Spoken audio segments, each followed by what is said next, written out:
আসসালামু আলাইকুম। সবাই কেমন আছেন? আশা করি সবাই ভালো আছেন। তো আমরা এমন একটা জাতি, বিশ্বের মধ্যে আমরাই প্রথম জাতি যারা মুখের ভাষার জন্য জীবন দিয়েছে এবং মুখের ভাষার জন্য যুদ্ধ করেছে। শুধু একবার না, এই ভাষাটাকে টিকিয়ে রাখার জন্য, এই ভাষাতে কথা বলার জন্য আমরা দ্বিতীয়বারও যুদ্ধ করেছি। তো সেই দিক থেকে চিন্তা করলে আমরা গর্বিত জাতি যে আমরা নিজেদের ভাষার জন্য যুদ্ধ করতে জানি, এমনকি অন্যায়ের বিরুদ্ধে কথা বলতে জানি।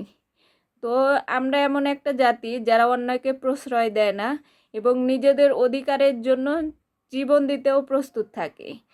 তো আমরা এখন স্বাধীন বাংলাদেশে স্বাধীনভাবে কথা বলতে পারতেছি, যার কারণে মনে করেন যে আমরা অন্যায়ের বিরুদ্ধে একটা কথা বলতে পারতেছি এবং কোনো জায়গায় অন্যায় হলে সেই অন্যায়টাকে রুখে দিতে আমরা নিজেদের মতো নিজেরা কথা বলতে পারতেছি।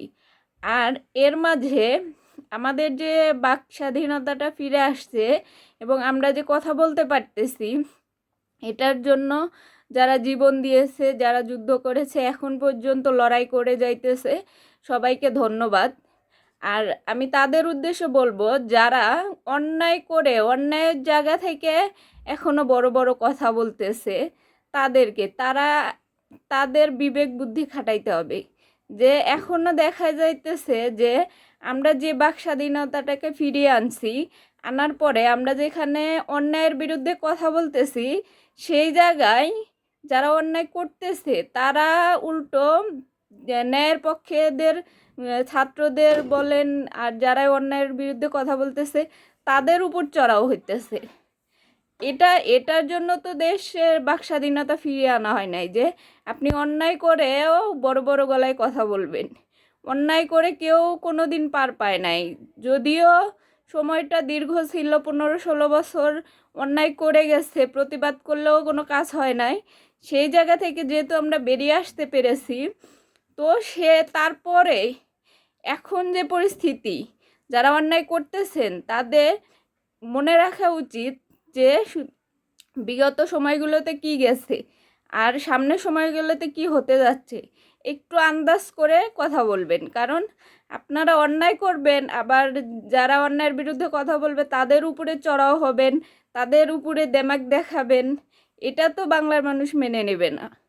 তো যাই হোক, বিভিন্ন হসপিটালগুলোতে, বিভিন্ন শিক্ষা প্রতিষ্ঠানে, বিভিন্ন অফিস আদালতে, বাজারঘাটে, ব্যবসায়িক প্রতিষ্ঠানে শিক্ষার্থীরা যে অভিযান চালাচ্ছে তার জন্য তাদেরকে ধন্যবাদ এবং সাধুবাদ।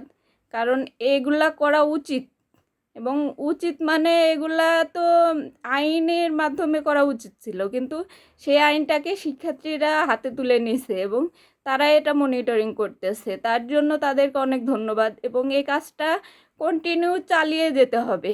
কারণ বাংলাদেশের মানুষ এই 15-16 বছরে যে দুর্নীতিগুলা করে আসছে, যে অন্যায়গুলা, চাঁদাবাজি, অন্যায় যে দুর্নীতিগুলা করে আসছে, সেটা তো তাদেরকে অনেকটা অভ্যস্ত হয়ে গেছে। তারা এটা সহজে মানে ছাড়তে পারতেছে না। তাদেরকে দাম্ভিকতা, এইটা মানে তারা ভুলতে পারতেছে না যে আমার কি ক্ষমতা ছিল এখন নাই, মানে এটা তারা মানতে পারতেছে না কিছু কিছু মানুষ। তো এক্ষেত্রে বলবো কঠোর অবস্থানে থেকে পুলিশ বা আইনের লোকজন সহযোগিতা করে সবাই মিলে কাজটা করলে মানুষ ধীরে ধীরে এমনিতেই স্বাভাবিক হয়ে উঠবে। এবং যারা অন্যায় করতেছে তারা দুই একজন যারা এখনো দাপট দেখাইতেছে, তারা অবশ্যই তাদের ভুল বুঝতে পারবে। কালকে ভিডিও দেখলাম যে সিরাজগঞ্জের মেডিকেলে দুর্নীতির জন্য শিক্ষার্থীরা সেখানে গেছে, তাদের উপর যে মেডিকেলের যে ঊর্ধ্বতন কর্মকর্তা বা মেডিকেলের যে ইনচার্জ, উনি শিক্ষার্থীর উপর চড়াও হয়ে উঠছে।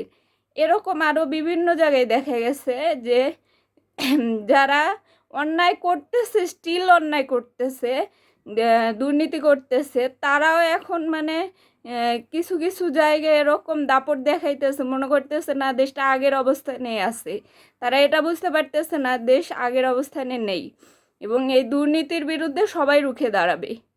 তো যারা দুর্নীতি করতেছেন তাদের জন্য সতর্কবার্তা যে আপনারা ভালো হয়ে যান, নিজেদের দাম্ভিক অহংকার বাদ দেন আর সৎ পথে আসার চেষ্টা করেন, আর যদি না পারেন সেই পথটা ছেড়ে দেন। তো সেই জায়গায় নতুন কেউ আসবে, আপনাকে দরকার নেই।